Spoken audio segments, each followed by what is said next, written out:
जी अस्सलाम वालेकुम रहमतुल्लाहि व बरकातुहू। नाजरीन कैसे हैं आप? उम्मीद करता हूँ खैरियत से होंगे। नाजरीन आज जिस पौधे के बारे में मैं बताने के लिए हाजिर खिदमत हूँ, इसको कटाई कहते हैं। कटाई भी कहते हैं, आम पंजाबी में इसको महोकड़ी कहते हैं।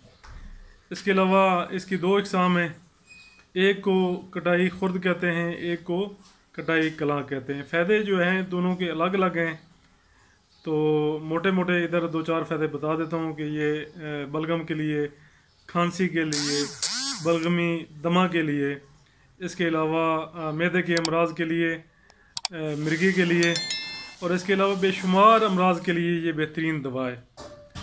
तो नाज़रीन आएँ, आपको इसकी पहचान भी करवाता हूँ और इसके बाकी फ़वाद के ऊपर भी रोशनी डालते हैं। लेट्स गो, प्लीज़ मेरे साथ रहिएगा।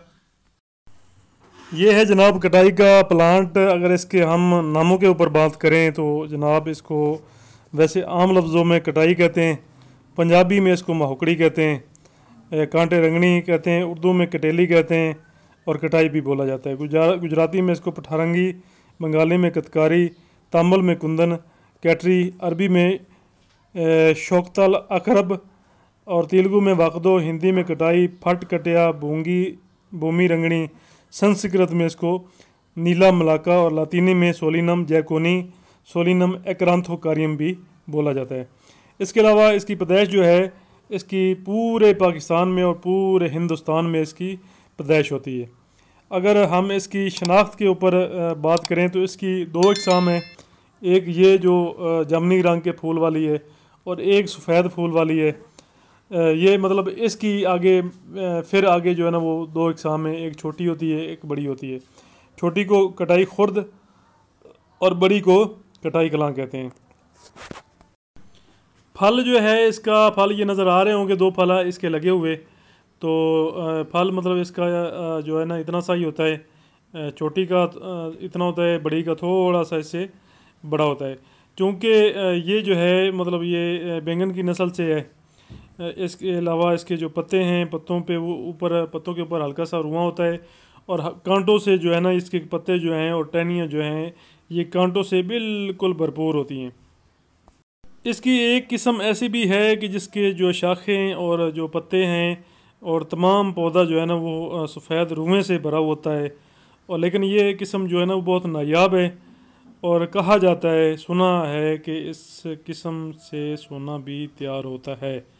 तो इसका कीमियाई तज़्ज़िया जो है इसका हो चुका है। और कीमियाई तज़्ज़िये के बारे में अगर हम बात करें तो इसके पत्तों में थोड़ा सा अल्कलाइड और एक चिरचिरा नामियाती तेज़ाब पाया जाता है। इसके अलावा इसके अगर मिजाज के ऊपर बात करें तो मिजाज इसका गर्म खुश्क है दूसरे दर्जे में, और बाज़ लोग इसको तीसरे दर्जे में भी गर्म खुश्क मानते हैं। इसके अलावा जो अफ़ाल व इस्तेमाल हैं, इसके पौधे के तमाम अज्जा मुख्तलिफ़ अमराज के लिए इस्तेमाल किए जाते हैं। इसकी जो जड़ है वो और इसके जो पत्ते हैं वो और इसके जो फूल हैं, इसके अलावा जो फल है, और तकरीबन तमाम पौधा ही काबिल इस्तेमाल है। इसके पौधे के इस्तेमाल से बलगम, खांसी, दमा, ज़ुकाम और सीने के अमराज दफ़ा होते हैं। ये सुजाक, जज़ाम, कब्ज़ और मसाने की पथरी को दूर करती है, पेशाब को जारी करती है। इसका जुशांदा पीने से पेट का दर्द दफ़ा होता है। इसका लेप करने से पाँवों के तलवों की गर्मी और फफोले दूर होते हैं। ये मोहलक की किरम है। कटाई को रात भर पानी में भिगोकर सुबह छान कर मिश्री मिलाकर पीने से सुजाक को नफ़ा होता है। जिगर के बादी अमराज के दफ़ा करने के लिए इसका जुशांदा मुफीद है। अगर इसके जुशांदा से कुलियाँ की जाएँ तो दांतों का दर्द जो है वो दूर होता है। इसको पानी में पीसकर सर के तालू पर लगाने से या इसका रस निकाल कर नाक में टिपकाने से नक्सीर बंद हो जाती है। इसके पत्तों को पीसकर आँखों पर बांधने से आँखों का दर्द दूर होता है। इसके पत्तों को पीसकर खाने से हर किस्म के जहर उतर जाते हैं। इसके रस में शहद मिलाकर चाड़ने से सुजाक को नफ़ा होता है। अगर कटाई का शीरा निकाल कर इसके साथ चंद रोज़ रोटी खाई जाए तो देखो नफ्स कोहना और जिसको किसी दवा से आराम ना हो वो दफ़ा होता है। इसका जमाद और आम बलगमी को तहलील करता है। अगर आँख दुखने को आ जाए तो इसके सरे से जो पत्ते होते हैं, मतलब जो कोंपले हैं, को तोड़ें और इसमें से जो दूध या रस निकले वो आँखों में लगाएं। 2-3 बार के अमल से आँखों से पानी खारिज होकर आराम आ जाता है। इसके जुशांदे में फिलफल दराज का फूफ ज़रूर करके पिलाने से खांसी दूर हो जाती है। इसके पत्ते बवासीर के लिए नाफ़े हैं। इसका लेप जो है बिच्छू वगैरह और जानवरों के काटने को नाफ़े है।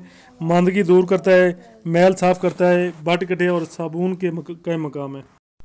इसकी जड़ और भांग के बीज बराबर पीसकर बच्चे के पेशाब में हल करके नाक में टपकाने से मिर्गी दूर होती है और ज़ुकाम को नफ़ा होता है।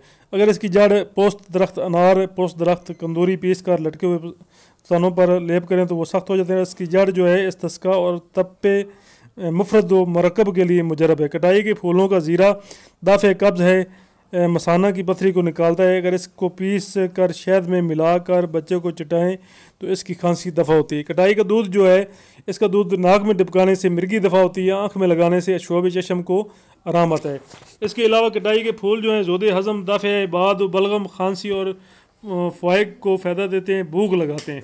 अगर इसके फल को पानी में जोश देकर रोगन ज़र्द में बरियाँ करके गोश्त, मिसाला और प्याज के साथ पकाकर खाएं तो सफरा, कफ, बारद, खांसी, दमा, बलगम, दर्द पहलू और तप्पल, उसर बौल, बतलान और जिस हस्से शामा, क्रम शिकम के कत्ल करने और जनाने अकीमा की बीमारियों दफ़ा करने के लिए बहुत ज़्यादा फ़ायदेमंद है। हाजिम और मुकवी है, इससे तबीयत खुश रहती है और बदन में ताकत आती है, अमराज चशम दफ़ा हो जाते हैं। अगर इसके फल को पानी में जोश देकर रोगन ज़ाद में बरियाँ करके गोश्त, मिसाला और प्याज के साथ पका कर खाएँ तो सफरा, कफ, बारद, खांसी, दमा, बलगम, दर्द पहलू, इसके अलावा बुखार, उसर बौल, बतलान, हिस्से शामा, क्रम शिकम कत्ल करने और जनाने अकीमा की बीमारियाँ दफ़ा करने के लिए बहुत फ़ायदेमंद है। हाज़म और मुकवी है, इससे तबीयत खुश रहती है और बदन में ताकत आती है, अमराज चशम दफ़ा हो जाते हैं। अगर इसके फल को रोगन कजंद या रोगन बादाम में बरियाँ करें और वो रोगन कान में डालें तो उससे कान के दर्द को फ़ौरन आराम आता है। अगर ये रोगन बदन में मलें तो थकान जो है दफ़ा करता है। अगर इसे शहद के साथ मिलाकर शाफा करे तो किरम मकद को कत्ल करता है। इसका फल लेप, रियाई और बलगमी मिजाज वालों को तहलील करता है। इसके खाने से खांसी और दमा दूर होते हैं और पेट के कीड़े मर जाते हैं। लेकिन इस जो है ना इससे किसी कदर घबराहट पैदा होती है, इसलिए बेहतर है कि इसे जो है ना वो किसी तदबीर के साथ इस्तेमाल किया जाए। इसके अलावा इसका कटाई का नमक भी निकाला जाता है और वो नमक जो है वो काफ़ी जो है ना वो मिर्गी में और जो रहम के अमराज हैं इसके अंदर जो है ना वो इस्तेमाल किया जाता है। कटाई का रस जो है ये भी काफ़ी मर्ज़ों में इस्तेमाल होता है। कटाई का सत भी निकाला जाता है। इसका जो सत है ये भी जो है ना वो काफ़ी मर्ज़ों में इस्तेमाल होता है। दर्द शकीका में, नज़ला में और जो मतलब रहम के अमराज हैं इनमें, और इसके अलावा मिर्गी में सुस्ती के लिए जो है ना इसका रोगन जो है ना वो निकाल कर इस्तेमाल किया जाता है। इसके अलावा इससे जो है ना वो काफ़ी कुछ तेजाब भी बनते हैं।